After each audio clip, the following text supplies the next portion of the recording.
राधे राधे दोस्तों, आप सभी का स्वागत है आपके अपने ही YouTube channel Sonu sir commerce classes में। तो पिछले कुछ वीडियो में हम लोग अकाउंटेंसी का प्रीवियस ईयर क्वेश्चन 2019 और 2020 सॉल्व कर चुके हैं। उम्मीद है आप लोगों ने वीडियो चेक कर लिया होगा और अभी तक आप लोगों ने याद भी कर लिया होगा कुछ क्वेश्चंस उसका जो बताया गया था। आपको 2022 का आज क्वेश्चन बताने वाले हैं जो बहुत ही इंपॉर्टेंट होने वाला है, तो वीडियो को स्किप मत कीजिएगा और पूरा देखिएगा और एक भी वीडियो स्किप मत कीजिएगा, क्योंकि जितना भी क्वेश्चन बता रहे हो सकता है कि कुछ क्वेश्चंस आपका रिपीट कर जाए।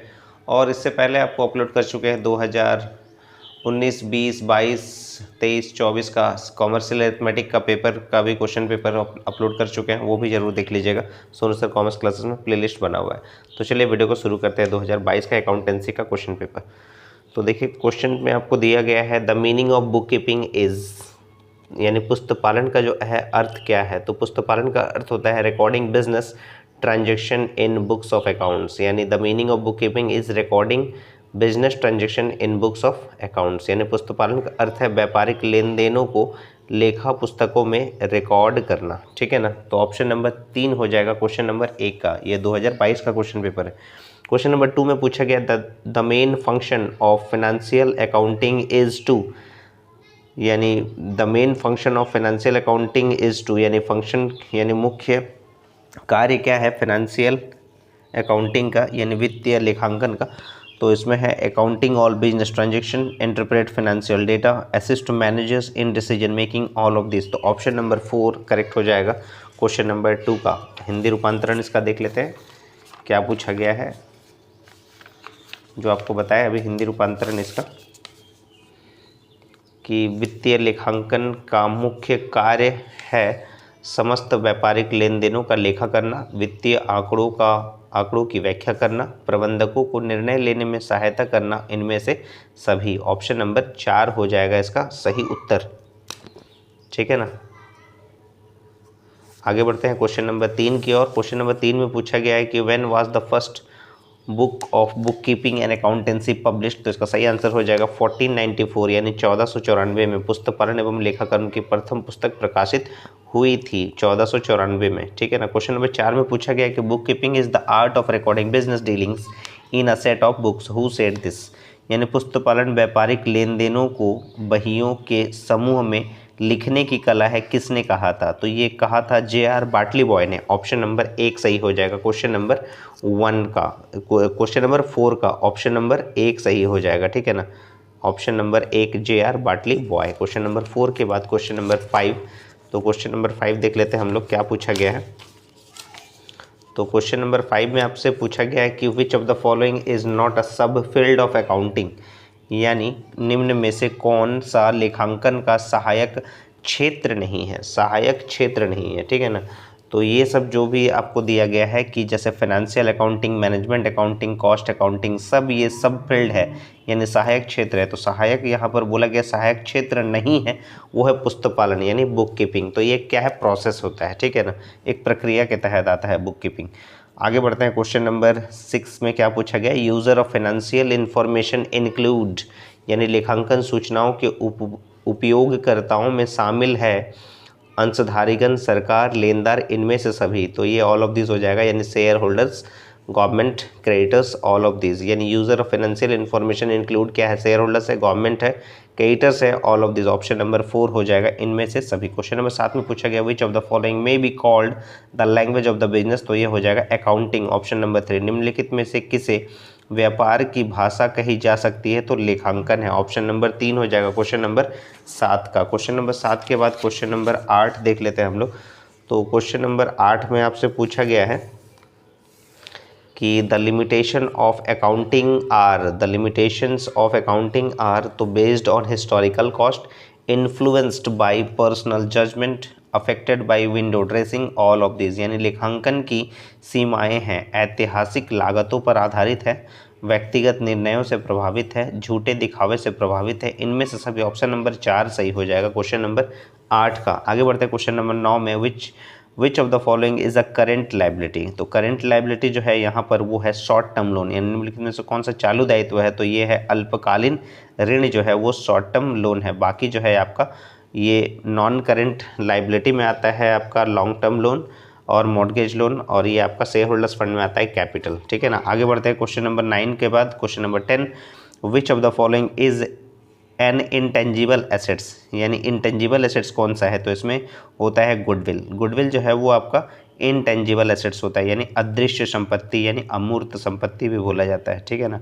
इन्वेस्टमेंट, फर्नीचर और स्टॉक, ये स्टॉक जो है ये करंट एसेट्स है, इन्वेस्टमेंट और फर्नीचर जो है वो फिक्स्ड एसेट्स है। आगे बढ़ते हैं क्वेश्चन नंबर 10 का ऑप्शन नंबर 4 के बाद क्वेश्चन नंबर 10 का हिंदी रूपांतरण भी पढ़ लेते हैं।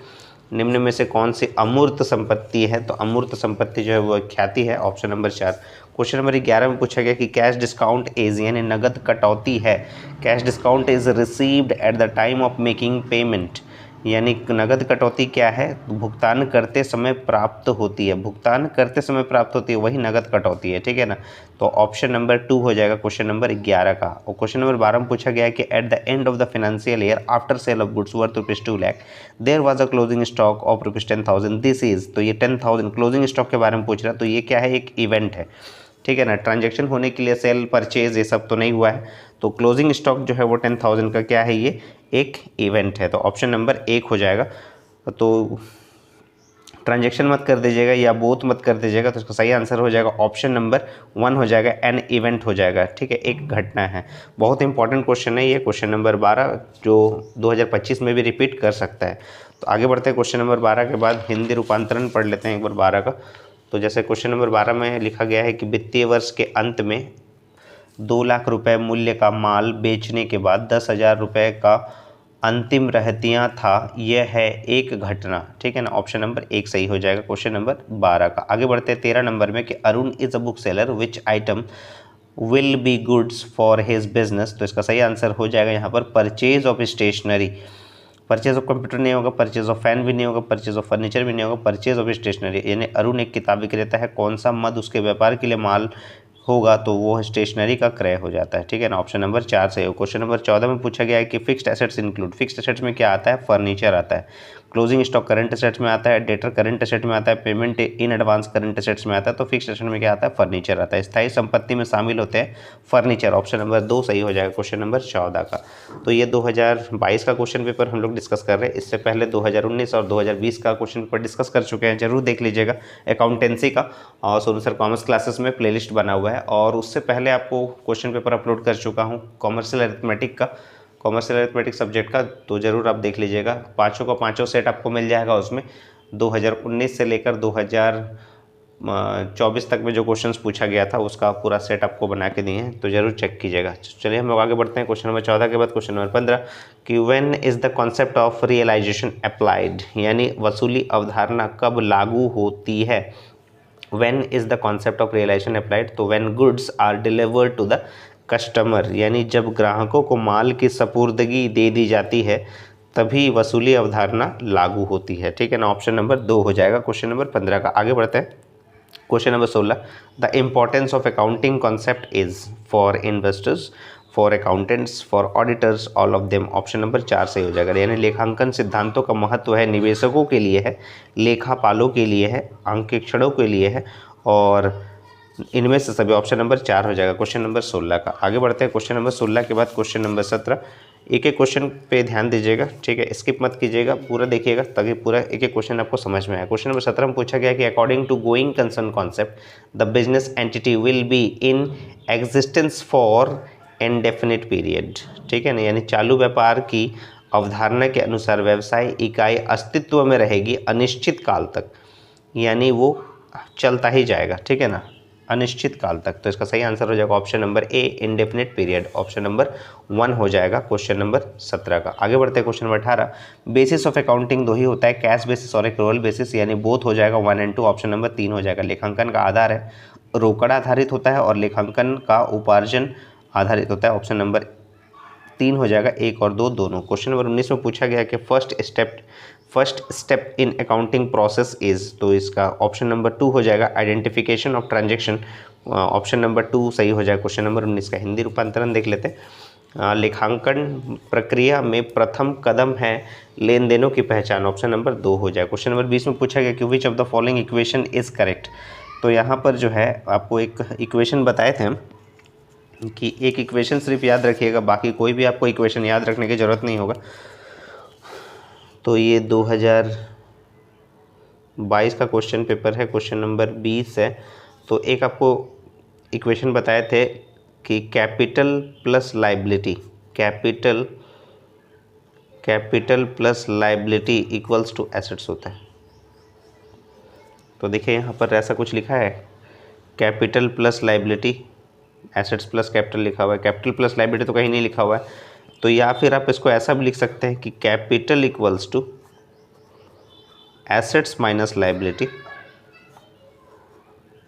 तो capital equals to assets minus liability जो है, ये भी ऑप्शन आपका सही हो जाएगा। तो यहाँ पर बोल रहा है कि कौन सा इक्वेशन सही है, तो ये capital equals to assets minus liability वाला ऑप्शन जो है, यानी ऑप्शन नंबर 2 सही हो जाएगा क्वेश्चन नंबर 20 के लिए। ठीक है ना, आगे बढ़ते हैं हम लोग। क्वेश्चन नंबर 20 के बाद question number 21, debit the receiver credit the giver is applicable to. तो आपको 3 गोल्डन रूल है।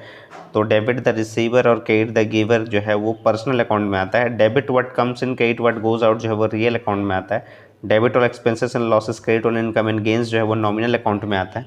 तो आपको यहाँ एक रूल दे दिया था, debit the receiver and credit the giver is applicable to personal account. Option number 1 हो जाएगा क्वेश्चन नंबर 21 का। ठीक है ना, तो उसका हिंदी रूपांतरण भी देख लेते हैं क्वेश्चन नंबर 21 का, कि पाने वाले को नाम और देने वाले को जमा लागू होता है व्यक्तिगत खाते में। ठीक है ना, ऑप्शन नंबर 1 हो जाए। क्वेश्चन नंबर 22 में पूछा गया, advantages of double entry system is और आर साइंटिफिक सिस्टम है, नॉलेज ऑफ फाइनेंशियल पोजीशन है, entry of both aspect all of this. Option number 4 सही हो जाए क्वेश्चन नंबर 22 का। दोहरा लेखा प्रणाली के लाभ है, वैज्ञानिक प्रणाली है, वित्तीय स्थिति का ज्ञान है, दोनों पक्षों का लेखा है, इनमें से सभी ऑप्शन नंबर 4 हो जाए।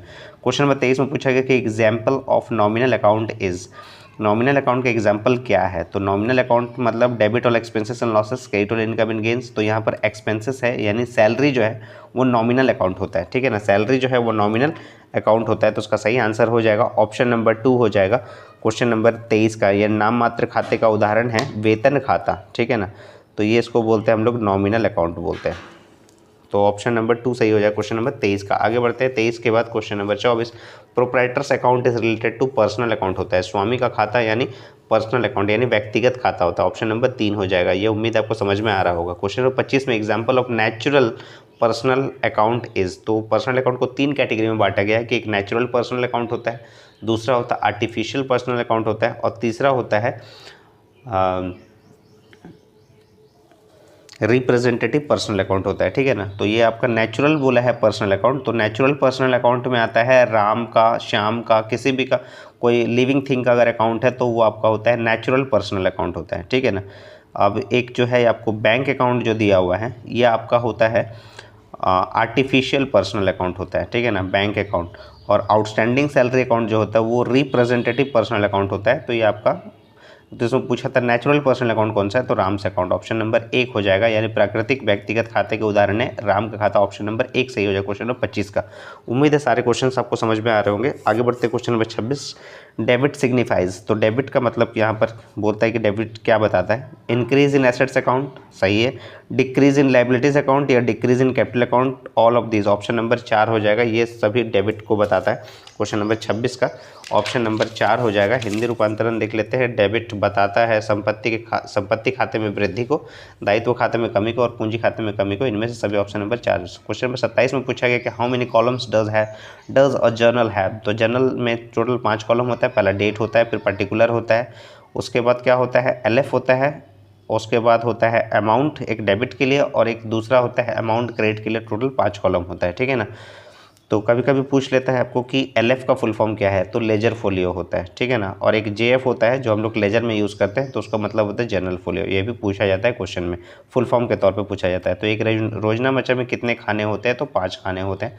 ऑप्शन नंबर 3 हो जाएगा क्वेश्चन नंबर 27 का। आगे बढ़ते हैं question number 28, the process of recording transaction in a journal is termed as journalising बोलते हैं उसको। ठीक है, रोजना मचा में लेन देन का लेखा करने की प्रक्रिया को कहते हैं रोजना मचाकरण। ऑप्शन नंबर 2 हो जाएगा क्वेश्चन नंबर 28 का। आगे बढ़ते हैं क्वेश्चन नंबर 29 में, वेजेस पेड टू वर्कर्स। तो वेजेस अगर पेड किया गया है तो एंट्री हो जाता है wages account debit to cash account, तो यानी debit wages account, credit cash account. Option number 1 सही हो जाएगा। मजदूरों को मजदूरी दी गई, तो ऑप्शन नंबर 1 हो जाएगा। मजदूर खाता नाम किया गया, नगद खाता जमा किया गया, ऑप्शन नंबर 1 हो जाएगा क्वेश्चन नंबर 29 का। आगे बढ़ते हैं question number 30, double column cash book records cash and bank transaction both. ठीक है ना, ऑप्शन नंबर 1 सही हो जाएगा क्वेश्चन नंबर 30 का। आगे बढ़ते हैं, क्वेश्चन नंबर 30 का हिंदी रूपांतरण भी पढ़ेंगे हम लोग कि दो खाने वाली रोकड़ बही में लिखा होता है नगद एवं बैंक लेन देन का। ऑप्शन नंबर 1 हो जाएगा, ठीक है ना, क्वेश्चन नंबर 30 का।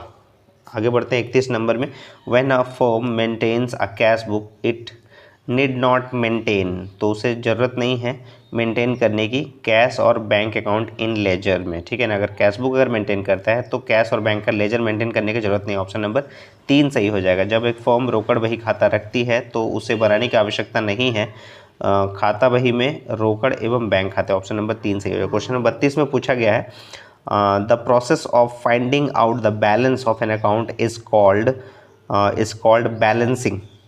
द प्रोसेस यानी किसी खाते के शेष को जानने की प्रक्रिया को कहते हैं शेष निकालना, ठीक है ना, तो इसको बोलते हैं शेष निकालना यानी बैलेंसिंग करना। ऑप्शन नंबर यहाँ पर 4 हो जाएगा इसका सही आंसर, क्वेश्चन नंबर 32 का। आगे बढ़ते हैं क्वेश्चन नंबर 33 में। क्वेश्चन नंबर 33 में पूछा गया था main object of ledger is to know, यानी खाता बही का मुख्य उद्देश्य जानना है कि एक स्वभाव के सभी लेन देनों का सामूहिक परिणाम है। Net effect of all the similar nature of transaction, यानी कैश अकाउंट बना रहे तो सारे कैश का ट्रांजेक्शन होगा, बैंक अकाउंट बना रहे तो बैंक का ट्रांजेक्शन होगा, यानी सभी सिमिलर नेचर का ट्रांजेक्शन एक जगह पे होता है।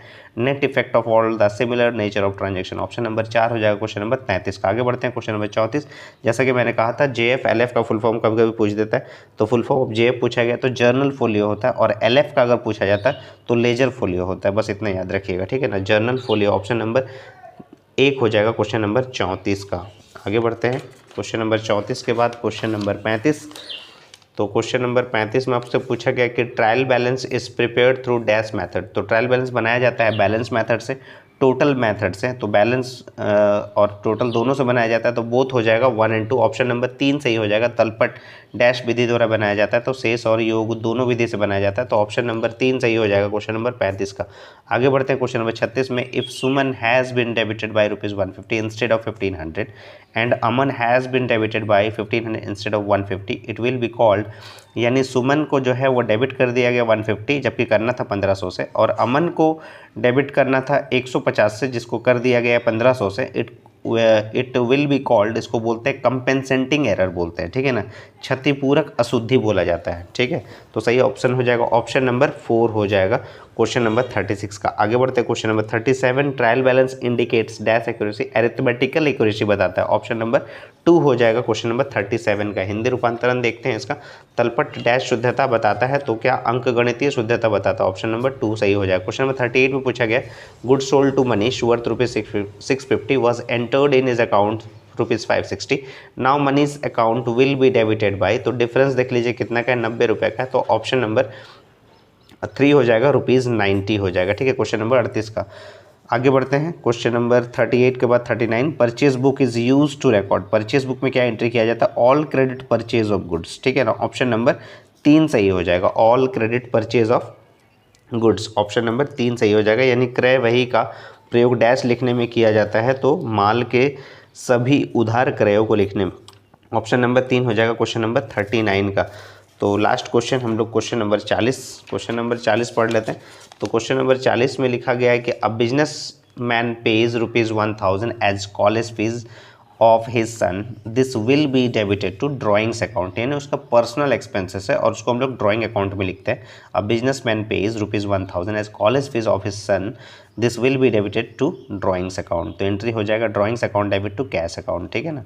तो एक व्यापारी ने अपने पुत्र की 1000 रुपये कॉलेज फीस चुकाई तो इसे डेबिट करेंगे आहरण खाते में, ऑप्शन नंबर 1 हो जाएगा। तो 40 क्वेश्चन हम लोगों ने डिस्कस कर लिया 2022 में जो आपको क्वेश्चन पेपर पूछा गया था क्लास 11th के लिए, और ये एक एक क्वेश्चन आपको डिस्कस कर दिए। उम्मीद है आपको समझ में आया होगा सारे क्वेश्चंस। और इससे पहले आपको जैसा बताया गया है कि 2019 का भी क्वेश्चन अपलोड हो चुका है, 2020 का भी क्वेश्चन अपलोड हो चुका है अकाउंटेंसी का, आप ज़रूर जाके देखिएगा सोनू सर कॉमर्स क्लासेस के चैनल में जाकर, और प्लेलिस्ट बना हुआ है, एक एक क्वेश्चन देखिएगा, स्किप मत कीजिएगा। और अगर आपको वीडियो पसंद आ रहा है तो ज़्यादा से ज़्यादा वीडियो को शेयर कीजिएगा अपने दोस्तों में ताकि उनका भी एग्ज़ाम बहुत ही अच्छा जाए। और अगर आप चैनल को अभी तक सब्सक्राइब नहीं किया तो चैनल को ज़रूर सब्सक्राइब कर ले, और ज्वाइन भी कर सकते हैं, मेंबरशिप भी ले सकते हैं चैनल की। तो ज़रूर मेंबरशिप भी ले ले, ज़्यादा कॉस्टली नहीं है, 159 रुपीज़ है, ठीक है। तो इसी तरह से आप लोग जुड़े रहिएगा सोशल कॉमर्स क्लासेस के साथ। तब तक क्लियर आते रहते दोस्तों।